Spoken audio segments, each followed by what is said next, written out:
আজকের আলোচনায় আমরা একদম গভীরে যাব ফুটবল বিশ্বের এক মহাতারকা লিওনেল মেসি জীবন আর তার ক্যারিয়ার নিয়ে। মানে আমাদের হাতে যেসব তথ্য এসেছে, বিভিন্ন লেখা, গবেষণা, সেগুলো ঘেঁটে আমরা চেষ্টা করব তার এই অবিশ্বাস্য যাত্রার সবচেয়ে জরুরি, সবচেয়ে চমকপ্রদ দিকগুলো তুলে ধরতে। একদম। আর এই সব সূত্রগুলো একসাথে করলে মেসির জীবনের একটা বেশ পূর্ণাঙ্গ ছবি কিন্তু পাওয়া যায়। ওই রোসারিওর ছোট্ট ছেলেটা থেকে শুরু করে বার্সেলোনার কিংবদন্তি, তারপর আর্জেন্টিনার জাতীয় বীর, আর এখন তো আমেরিকার ফুটবলেও রীতিমতো ঝড় তুলেছেন। ঠিক। এটা তো শুধু কিছু ঘটনা বা পরিসংখ্যানের লিস্ট নয় আসলে। এটা একজন মানুষের অসাধারণ হয়ে ওঠার গল্প। আমাদের লক্ষ্যও সেটাই, মানে এই বিশাল তথ্যের ভাণ্ডার থেকে আসল নির্যাসটা বের করে আনা। শুধু ঘটনাগুলো নয়, তার পেছনের কারণ, তাৎপর্য, কি তাকে আজকের মেসি বানালো। আর অবশ্যই কিছু এমন গল্প থাকবে যা হয়তো অনেকে জানেন না বা কম জানেন, যেমন ধরুন তার ছোটবেলার ওই শারীরিক চ্যালেঞ্জ। গ্রোথ হরমোনের সমস্যাটা। হ্যাঁ, অথবা ওই যে কাগজের ন্যাপকিনে লেখা প্রথম চুক্তি। তো চলুন শুরু করা যাক একেবারে গোড়া থেকে, তার বেড়ে ওঠা দিয়ে। নিশ্চয়ই। লিওনেল অ্যান্ড্রেস মেসি জন্ম 1887 সালের 24শে জুন আর্জেন্টিনার রোসারিও শহরে। পরিবার কিন্তু খুব সাধারণ শ্রমজীবী পরিবার যাকে বলে। বাবা হোর্হে মেসি, উনি একটা স্টিল কারখানার কাজ করতেন। আচ্ছা। আর মা সেলিয়া কুচিত্তিনি, উনি পার্ট টাইম ক্লিনার্স ছিলেন। 3 ভাই বোন ওরা। মেসি ছিলেন থার্ড। এই সাধারণ মধ্যবিত্ত পরিবেশটা হয়তো তার ভেতরের ওই লড়াই করার মানসিকতা তৈরিতে সাহায্য করেছিল। আর ফুটবলের শুরুটা খুব ছোটবেলায়। একদম ছোটবেলায়, মাত্র 4 বছর বয়সে। স্থানীয় একটা ক্লাব ছিল গ্রান্দোলি, সেখানে খেলা শুরু। আর মজার ব্যাপার হলো, তার প্রথম কোচ কিন্তু তার বাবাই ছিলেন। ওহ, তাই নাকি? হ্যাঁ, তবে শোনা যায় সবচেয়ে বড় ভূমিকাটা ছিল তার দিদিমা সেলিয়ার। তিনি নাকি ছোট মেসিকে ধরে ধরে ম্যাচে নিয়ে যেতেন। তার প্রতিভার ওপর শুরু থেকেই অগাধ বিশ্বাস ছিল দিদিমার। মেসি তো ছোটখাটো ছিলেন। হ্যাঁ, সেটা তো জানি। দিদিমাই তাদের রাজি করাতেন। মেসির ওই যে বিখ্যাত সেলিব্রেশনটা, গোল করার পর আকাশের দিকে আঙুল তোলা, হ্যাঁ হ্যাঁ, ওটা তো খুবই পরিচিত। ওটা কিন্তু তার প্রয়াত দিদিমার জন্যই, তাকেই উৎসর্গ করা। বাহ। আচ্ছা, তার ছোটবেলার খেলা নিয়ে কোনো গল্প আছে? মানে কেমন খেলতেন তখন? একটা দারুণ গল্প আছে। তার এক ছোটবেলার কোচ পরে বলেছিলেন, 6 বছর বয়সেই মেসির পায়ে যখন বল থাকত, মনে হতো যেন চুম্বক দিয়ে আটকানো। এমনভাবে ড্রিবল করত, মনে হতো বলটা পায়ের অংশ। এটা শুধু প্রতিভা না, বলের সাথে অন্যরকম একটা সম্পর্ক। অবিশ্বাস্য।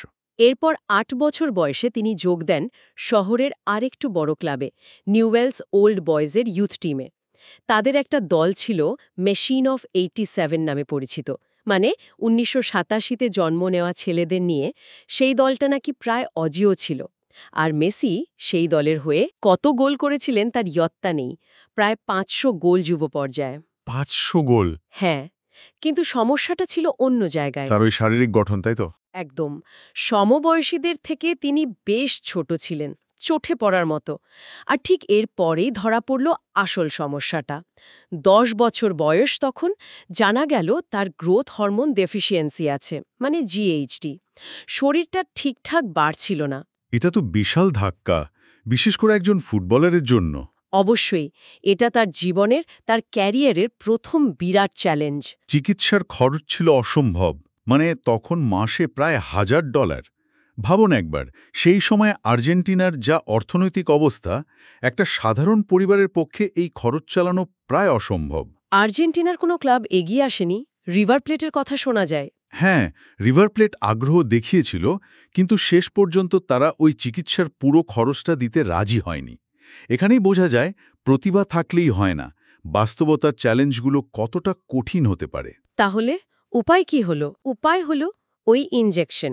ছোট্ট মেসিকে প্রতিদিন রাতে নিজের পায়ে ওই হরমোনের ইনজেকশন নিতে হতো, একা একা। এই কষ্টটা, এই যন্ত্রণাটা নীরবে সহ্য করা, এটা যে তার মানসিক শক্তি কতটা বাড়িয়েছিল তা বলার অপেক্ষা রাখে না। অনেকে এটাও বলেন, এই যে শারীরিক সীমাবদ্ধতা, এটাকে জয় করার জন্যেই হয়তো তিনি বল কন্ট্রোল, ব্যালেন্স এগুলোর উপরে আরও বেশি জোর দিয়েছিলেন, যা পরে তার খেলার ধরনে আমরা দেখি। ওই যে লো সেন্টার অফ গ্র্যাভিটি। ঠিক। আচ্ছা, এরপরই তো বার্সেলোনা পর্ব শুরু, তাই না? হ্যাঁ, এক ঐতিহাসিক পর্ব। মাত্র ১৩ বছর বয়স তখন। পরিবার একটা বিরাট ঝুঁকি নিল। সবাই মিলে পাড়ি দিল স্পেনে, বার্সেলোনা ট্রায়ালে অংশ নিতে। ১৩ বছর বয়সে দেশ ছাড়া পরিবার নিয়ে ভাবা যায়? ভাবা যায় না। আর বার্সার তখনকার স্পোর্টিং ডিরেক্টর কার্লেস রেক্সাস, তিনি ট্রায়ালে মেসির খেলা দেখে এতটাই মুগ্ধ হয়েছিলেন যে হাতের কাছে অন্য কোনো কাগজ ছিল না, একটা রেস্টুরেন্টের ন্যাপকিনেই মেসির প্রথম চুক্তির কথাগুলো লিখে ফেলেন। ওই বিখ্যাত ন্যাপকিন চুক্তি, এটা তো প্রায় মিথ হয়ে গেছে। হ্যাঁ, অনেকটা তাই। তবে এর চেয়েও গুরুত্বপূর্ণ বিষয় ছিল, বার্সেলোনা মেসির চিকিৎসার পুরো খরচটা বহন করতে রাজি হয়েছিল।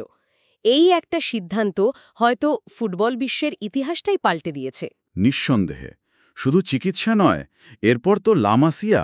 একদম।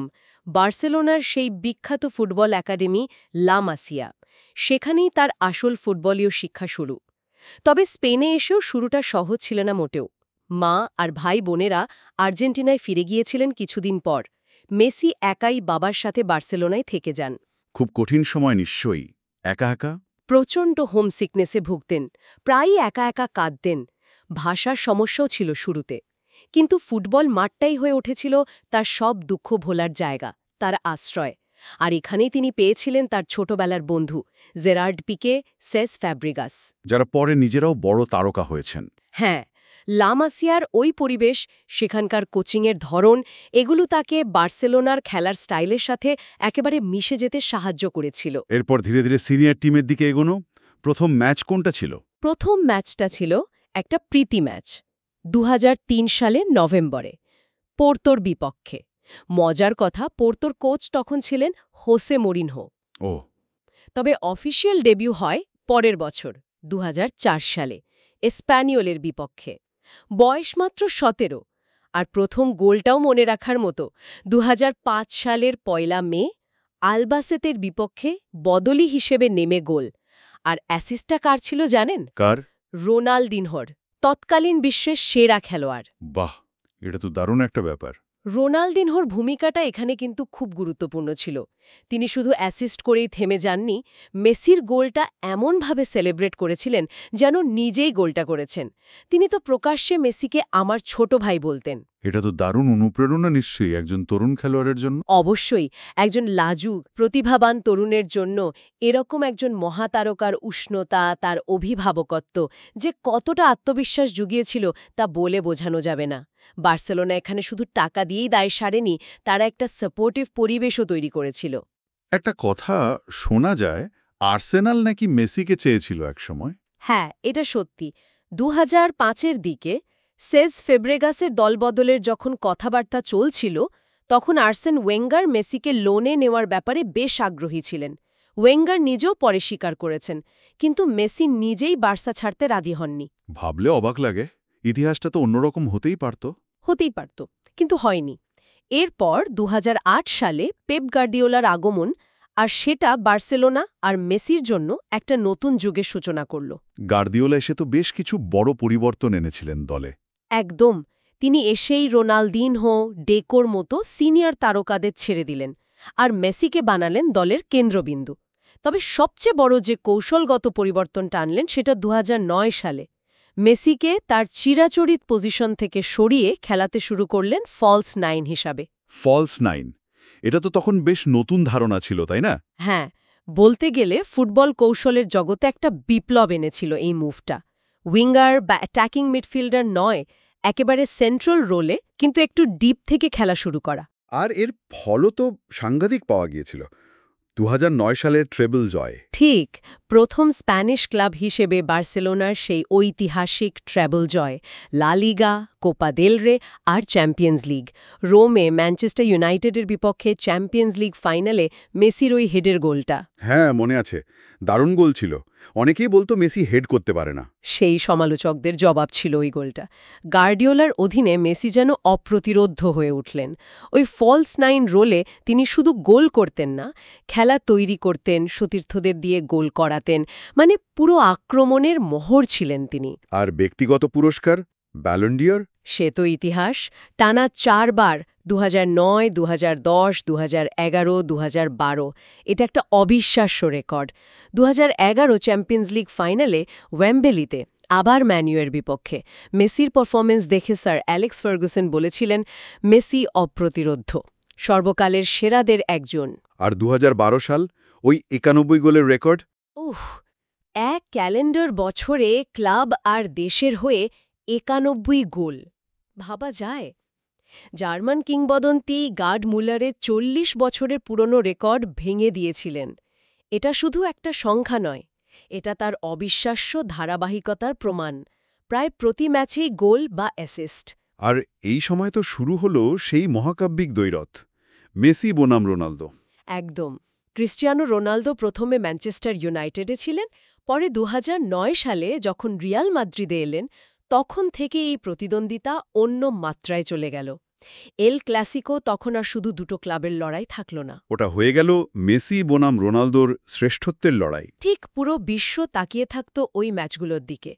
যদিও রিয়ালের বিপক্ষে মেসির জাদু কিন্তু শুরু হয়েছিল আরও আগে। ২০০৭ সালে মাত্র ১৯ বছর বয়সে ক্যাম্প নুতে ওই হ্যাট্রিকটা, হ্যাঁ, ওটা তো ক্লাসিক। ওটাই ছিল তার আগমনের ঘোষণা। এই প্রতিদ্বন্দ্বিতাটা কি দুজনকে আরও ভালো খেলোয়াড় হতে সাহায্য করেছিল? অবশ্যই করেছিল। আমার তো তাই মনে হয়। দুজন সম্পূর্ণ আলাদা ধরনের খেলোয়াড়, ব্যক্তিত্বও আলাদা, কিন্তু একে অপরকে ছাপিয়ে যাওয়ার যে তাগিদ, যে প্রতিযোগিতা, সেটা তাদের দুজনকেই এমন একটা অবিশ্বাস্য পর্যায়ে নিয়ে গিয়েছিল। ২০১১-১২ সিজনে দেখুন, লা লিগায় মেসি করলেন ৫০ গোল, রোনালদো করলেন ৪৬। অবিশ্বাস্য পরিসংখ্যান। এই সুস্থ প্রতিযোগিতাটা শুধু তাদের ব্যক্তিগত অর্জন বাড়ায়নি, স্প্যানিশ লিগ এমনকি বিশ্ব ফুটবলকেই অনেক বেশি আকর্ষণীয় করে তুলেছিল। মেসির ক্ষেত্রে যেটা দেখার মতো, এত প্রতিযোগিতা, এত চাপের মধ্যেও তিনি তার সহজাত শৈল্পিক খেলাটা ধরে রেখেছিলেন এবং প্রতি বছর নিজেকে নতুন করে প্রমাণ করেছেন। এটা শুধু গোল করা নয়, খেলার ওপর নিয়ন্ত্রণ, ধারাবাহিকতা, এটাই তাকে আলাদা করে। একদিকে ক্লাব ফুটবলে তিনি তখন সাফল্যের চূড়ায়, কিন্তু আর্জেন্টিনার জাতীয় দলের হয়ে ছবিটা ঠিক উল্টো ছিল, তাই না? বেশ কঠিন সময় যাচ্ছিল। হ্যাঁ, জাতীয় দলের জার্সিতে তালন হয়েছে, যাত্রাটা ছিল বেশ যন্ত্রণার। যদিও শুরুটা কিন্তু খারাপ ছিল না। ২০০৫ সালে আর্জেন্টিনাকে অনূর্ধ্ব বিশ্বকাপ জিতিয়েছিলেন, নিজের সেরা খেলোয়াড়, সর্বোচ্চ গোলদাতাও হয়েছিলেন। ২০০৮ বেইজিং অলিম্পিকও গোল্ড মেডেল জিতেছিলেন। কিন্তু সিনিয়র লেভেলে, বড় টুর্নামেন্টে সেখানেই বারবার হোঁচট খেতে হচ্ছিল। ফাইনালে গিয়ে স্বপ্নভঙ্গ। ২০০৭ কোপা আমেরিকার ফাইনাল, ব্রাজিলের কাছে হার। তারপর ২০১৪ বিশ্বকাপ ফাইনাল, জার্মানির কাছে ওই অতিরিক্ত সময়ের গোলে হার। ওটা ছিল বিরাট এক ধাক্কা। তারপর তো ২০১৫, ২০১৬ কোপা আমেরিকার ফাইনালেও হার, চিলির কাছে পেনাল্টিতে। পরপর দুবার। ২০১৪ বিশ্বকাপটা তো বিশেষ করে খুব কষ্টের ছিল। তিনি টুর্নামেন্টের সেরা খেলোয়াড় হয়েছিলেন, গোল্ডেন বল জিতেছিলেন, কিন্তু ফাইনালে হারার পর ওই পুরস্কার নিতে যাওয়ার দৃশ্যটা খুব করুণ ছিল। ৪টে গোল করেছিলেন, এত সুযোগ তৈরি করেছিলেন, কিন্তু শেষটা হলো না। ২০১৬ সালের কোপা ফাইনালের পর তো তিনি অবসরের ঘোষণাই দিয়ে ফেলেছিলেন। হ্যাঁ, এতটাই হতাশ আর বিধ্বস্ত হয়ে পড়েছিলেন, পেনাল্টি মিস করেছিলেন ফাইনালে। তারপর মিডিয়া, সমর্থকদের চাপ, সব মিলিয়ে বলেছিলেন, আমার জন্য জাতীয় দলের দরজা বোধহয় বন্ধ। অনেক চেষ্টা করেছি, কিন্তু চ্যাম্পিয়ন হতে পারলাম না। সারা বিশ্বে আলোড়ন পড়ে গিয়েছিল সেই ঘোষণায়। তোলপাড় শুরু হয়ে যায়। আর্জেন্টিনার প্রেসিডেন্ট থেকে শুরু করে সাধারণ মানুষ সবাই তাকে ফেরার জন্য অনুরোধ করতে থাকেন। ভক্তদের সেই ভালোবাসা দেখেই তিনি শেষ পর্যন্ত অবসর ভেঙে ফিরে আসেন। জাতীয় দলের চাপটা নিশ্চয়ই অন্যরকম ছিল, বিশেষ করে আর্জেন্টিনায়, যেখানে ম্যারাডোনার মতো একজন ঈশ্বর আছেন। ম্যারাডোনা দেশকে বিশ্বকাপ জিতিয়েছেন, মেসির কাছেও সবার সেই একই প্রত্যাশা ছিল। আর বারবার ফাইনালে হার, পেনাল্টি মিস, তার ওপর তীব্র সমালোচনা, এগুলো তার মানসিক শক্তিকে কঠিন পরীক্ষার মধ্যে ফেলেছিল। অবসর ভেঙে ফিরে আসাটাই কিন্তু তার লড়াকু মানসিকতার প্রমাণ, দেশের প্রতি তার ভালোবাসার প্রমাণ। অবশেষে অপেক্ষার শেষ হল ২০২১ সালে কোপা আমেরিকা। হ্যাঁ, ব্রাজিলের মাটিতে কোপা আমেরিকা। মেসি যেন ওই টুর্নামেন্টে অন্য রূপে নেমেছিলেন, পণ করেছিলেন জিতবেনই। ৪টে গোল, ৫টা অ্যাসিস্ট, প্রায় সব অ্যাটাকিং পরিসংখ্যানে তিনি শীর্ষে। আর ফাইনাল, রিও ডি জেনিরোর মারাকানা স্টেডিয়ামে, চির প্রতিদ্বন্দ্বী ব্রাজিলকে ১-০ গোলে হারিয়ে ২৮ বছর পর আর্জেন্টিনার কোনো বড় শিরোপা জয়। আর মেসির প্রথম সিনিয়র আন্তর্জাতিক ট্রফি। ঠিক, ম্যাচ শেষের ওই দৃশ্যগুলো মনে আছে? সহতীর্থরা তাকে শূন্যে ছুঁড়ে সেলিব্রেট করছে, মেসির চোখে জল। ওটা শুধু একটা ট্রফি জয় ছিল না, ওটা ছিল একটা বিরাট মুক্তির মুহূর্ত। শুধু মেসির জন্য নয়, পুরো আর্জেন্টিনার জন্য। এই জয়টা কি তার নেতৃত্বকেও প্রতিষ্ঠিত করেছিল? অবশ্যই। তিনি শুধু সেরা খেলোয়াড় নন, তিনি যে দলকে একত্রিত করে সামনে থেকে নেতৃত্ব দিতে পারেন সেটাও প্রমাণ হয়েছিল। কিন্তু আসল কাজটা তখনও বাকি ছিল, বিশ্বকাপ। কাতার 22, ওটা তো ছিল মেসিরই বিশ্বকাপ, তাই না? আক্ষরিক অর্থেই। শুরুটা যদিও ভালো হয়নি, সৌদি আরবের কাছে ওই হারটা। হ্যাঁ, ওটা তো বিরাট অঘটন ছিল। কিন্তু এরপর মেসি যেভাবে দলকে টেনে তুলেছেন, অসাধারণ। গ্রুপ পর্বে মেক্সিকো, পোল্যান্ডের বিরুদ্ধে মাস্ট উইন ম্যাচে গোল, নকআউটে অস্ট্রেলিয়া, নেদারল্যান্ডস, ক্রোয়েশিয়া, প্রত্যেকটা ম্যাচে হয় গোল করেছেন নয় করিয়েছেন। আর ফাইনাল ফ্রান্সের বিপক্ষে। ওহ, কি ম্যাচ ছিল সেটা! সম্ভবত বিশ্বকাপের ইতিহাসের সেরা ফাইনাল। অনেকেই তাই বলেন। মেসি দুটো গোল করলেন, একটা পেনাল্টিতে, শুটআউটেও প্রথম শটটা নিলেন এবং গোল করলেন। শেষ পর্যন্ত আর্জেন্টিনা 4-2 গোলে জিতে 36 বছর পর আবার বিশ্বকাপ চ্যাম্পিয়ন। কাপ হাতে মেসির ওই ছবিটা, ওটা ইতিহাসের অংশ হয়ে গেছে। আর তিনি দ্বিতীয়বারের মতো গোল্ডেন বল জিতলেন, এটাও তো রেকর্ড। হ্যাঁ, ইতিহাসে একমাত্র খেলোয়াড় যিনি দুটো বিশ্বকাপে সেরা খেলোয়াড়ের পুরস্কার পেলেন। কাতার বিশ্বকাপ জয়টা ছিল মেসির মুকুটের শেষ পালকটা যোগ হওয়ার মতো। তার কেরিয়ারের বৃত্তটা যেন পূর্ণ হল। এটা শুধু ট্রফি জয় ছিল না। না না, এটা ছিল শ্রেষ্ঠত্বের চূড়ান্ত সিলমোহর। আর্জেন্টিনার মানুষের কাছে তিনি দিয়েগো ম্যারাডোনার যোগ্য উত্তরসূরি হিসেবে নিজেকে প্রমাণ করলেন। এত বছরের চাপ, সমালোচনা, হতাশা সব যেন ওই এক জয়ে ধুয়ে মুছে গেল। এটা প্রমাণ করল অধ্যাবসায় আর বিশ্বাস থাকলে সবকিছু সম্ভব। একটা মহাকাব্যিক যাত্রার পারফেক্ট এন্ডিং। বিশ্বকাপ জেতার আগেই অবশ্য তার বার্সেলোনা ছাড়া হয়ে গিয়েছিল 2021 সালে।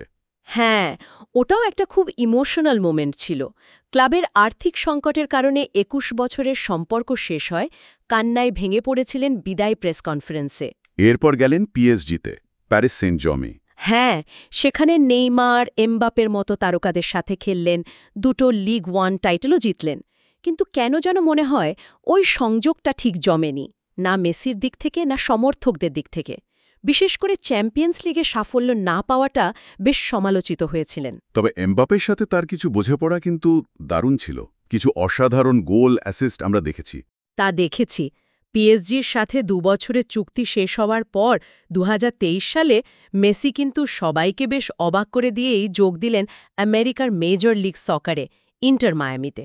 অনেকেই ভেবেছিল হয়তো সৌদি আরবে যাবেন বা বার্সায় ফিরবেন। হ্যাঁ, সেটাই জল্পনা ছিল।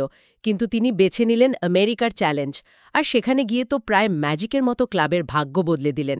একেবারে টেবিলের নিচের দিকে থাকা একটা দলকে নিয়ে রাতারাতি লিগস কাপ জিতিয়ে দিলেন, ক্লাবের ইতিহাসে প্রথম ট্রফি। তার প্রতিটা ম্যাচ ঘিরে এখন যা উন্মাদনা চলছে আমেরিকায়, অবিশ্বাস্য। টিকিট বিক্রি, টিভি দর্শক সব কিছু রেকর্ড ছাড়াচ্ছে। শুধু ইন্টার মায়ামি নয়, পুরো MLS, আমেরিকার ফুটবলই যেন নতুন করে জেগে উঠেছে মেসির আগমনে। অনেকে তো পেলের নিউ ইয়র্ক কসমোসে যোগ দেওয়ার সাথে তুলনা করছেন। হ্যাঁ, 1970-এর দশকে পেলে আসার পর আমেরিকায় সকারের জনপ্রিয়তা বেড়েছিল। মেসির প্রভাবটা হয়তো তার চেয়েও বেশি হবে দীর্ঘমেয়াদে। আচ্ছা, যদি একটু মেসির খেলার ধরন নিয়ে কথা বলি, কি এমন বিশেষত্ব যা তাকে আলাদা করে? প্রথমত অবশ্যই তার ড্রিবলিং। ওই যে লো সেন্টার অফ গ্র্যাভিটি, বলটা যেন পায়ে আঠা দিয়ে লাগানো, বিদ্যুৎ গতিতে ডিফেন্ডারদের পাশ কাটিয়ে বেরিয়ে যাওয়া, ওটা তার সিগনেচার। দ্বিতীয়ত তার ভিশন আর পাসিং। মাঠের এমন সব জায়গা তিনি দেখতে পান, এমন সব পাস বাড়ান যা অন্যরা ভাবতেও পারে না। আর ফিনিশিং? ফিনিশিংও বিশ্বমানের। 2 পায়ে শট নিতে পারেন, বক্সের বাইরে থেকে গোল করতে পারেন, ফ্রিকিক থেকে গোল। আর সবচেয়ে বড় কথা হলো ধারাবাহিকতা। প্রায় 20 বছর ধরে এই লেভেলে খেলে যাওয়া, এটা মুখের কথা নয়। আর্সেন ওয়েঙ্গার তো ঠিকই বলেছিলেন, মেসির পায়ে বল থাকা মানে মনে হয় ওটা জাদু। তার রেকর্ডের খাতাটাও তো বিশাল। চোখ ধাঁধানো রেকর্ড: 8টা ব্যালন্ডিওর, 4টে চ্যাম্পিয়ন্স লিগ, 10টা লা লিগা, 2টো লিগ 1, একটা কোপা আমেরিকা, একটা বিশ্বকাপ, অলিম্পিক গোল্ড। ক্যারিয়ারে 800-র বেশি গোল। লা লিগার ইতিহাসের সর্বোচ্চ গোলদাতা, 474 গোল। অ্যাসিস্টের সংখ্যায়ও তিনি সর্বকালের সেরাদের একজন, হয়তো সর্বোচ্চই, এক ক্লাবের হয়ে বার্সেলোনার সবচেয়ে বেশি গোলের ৬৭২-এর রেকর্ডও তার। এই সংখ্যাগুলোই তো তার মহত্ব বোঝানোর জন্য যথেষ্ট। কিন্তু পরিসংখ্যানের বাইরেও তো একটা আবেদন আছে মেসির, তাই না? অবশ্যই আছে। তিনি তো শুধু একটা গোল মেশিন নন, মাঠে তিনি একজন শিল্পী। ফুটবলটাকে সুন্দর করে তোলেন। তার ব্যবহার, তার বিনয়, পারিবারিক মূল্যবোধ, কঠিন সময়েও ভেঙে না পড়া, এগুলো তাকে মাঠের বাইরেও অনেকের কাছে আদর্শ বানিয়েছে। তার গল্পটা যেন এটাই বলে যে সাফল্যের জন্য অধ্যত্ব বা বিরাট শারীরিক শক্তির দরকার নেই। মেধা, পরিশ্রম আর খেলার প্রতি ভালোবাসা দিয়েই শিখরে ওঠা যায়। তার অবসর যেদিন আসবে সেটা তো একটা যুগের শেষ হবে। নিঃসন্দেহে। হয়তো ২০২৬ বিশ্বকাপ বা কোপা আমেরিকার পর, যখনই হোক, সেটা ফুটবল ইতিহাসের একটা স্বর্ণযুগের অবসান ঘটাবে। তার উত্তরাধিকার বা লেগেসি বলতে তাহলে কি বোঝায়? তার লেগেসি শুধু রেকর্ড বা ট্রফি দিয়ে মাপা যাবে না। এটা হলো মাঠে তিনি যে মুহূর্তগুলো তৈরি করেছেন, খেলার সৌন্দর্য বাড়িয়েছেন, যেভাবে তিনি খেলার গতিপথ নিয়ন্ত্রণ করেছেন, চাপের মুখে দলকে জিতিয়েছেন, আর বিশ্বজুড়ে যেভাবে কোটি কোটি মানুষকে ফুটবলের প্রেমে ফেলেছেন, তার সামগ্রিক প্রভাব। বার্সেলোনার জন্য তিনি আইকন, আর্জেন্টিনার জাতীয় বীর, আমেরিকার ফুটবলের নতুন পোস্টার বয়। তিনি দেখিয়েছেন একই সাথে শৈল্পিক এবং কার্যকরী হওয়া যায়। তার লেগেসি হল শিল্প, পরিসংখ্যান, নেতৃত্ব আর ঘুরে দাঁড়ানোর এক অসাধারণ মিশ্রণ। তাহলে যদি পুরো যাত্রাটা এক কথায় বলি, রোসারিও রাস্তা থেকে শুরু করে গ্রোথ হরমোনের বাধা জয়, বার্সেলোনা সিংহাসনে বসা, আর্জেন্টিনার হয়ে বহু চড়াই উত্থায় পেরিয়ে কোপা আর বিশ্বকাপ জয়, এবং এখন এই বয়সেও নতুন চ্যালেঞ্জ নেওয়া, মেসির জীবনটা সত্যিই একটা সিনেমার মতো। একদম। এত কিছু শোনার পর, এত তথ্য জানার পর, একটা প্রশ্ন কিন্তু আমার মাথায় ঘুরছে। মেসির এই দীর্ঘ বর্ণাঢ্য ক্যারিয়ারে তো অসংখ্য মাইলস্টোন আছে, রেকর্ড ভাঙা গোল, ব্যক্তিগত অ্যাওয়ার্ড, ক্লাবের হয়ে ট্রফি, দেশের হয়ে ট্রফি, কঠিন পরিস্থিতি থেকে ফিরে আসা, অনেক কিছু।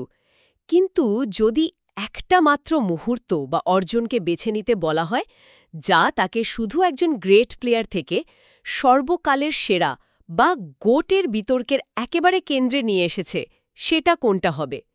কাতার বিশ্বকাপ জয়, নাকি ওই টানা 4টে ব্যালন ডিওর, নাকি বার্সেলোনার হয়ে তার ওই অবিশ্বাস্য ধারাবাহিক পারফরমেন্স? ঠিক কোন জিনিসটা তাকে এই পর্যায়ে নিয়ে গেছে বলে আপনার মনে হয়? মানে পরিসংখ্যানের ঊর্ধ্বে যেটা। এটা সত্যিই খুব ভাবনার প্রশ্ন। হয়তো এর কোনো একটা নির্দিষ্ট উত্তর নেই। একজনের কাছে হয়তো একটা কারণ বেশি গুরুত্বপূর্ণ মনে হবে। তবে একটা জিনিস নিশ্চিত, মেসির গল্পটা শুধু ফুটবলের মধ্যেই আটকে নেই। এটা অধ্যাবসায়, স্বপ্ন দেখা এবং তা পূরণ করার এক চিরন্তন গল্প। আর সেজন্যই হয়তো তিনি প্রজন্মের পর প্রজন্ম ধরে প্রাসঙ্গিক থাকবেন। আজকের মতো এখানেই শেষ করা যাক।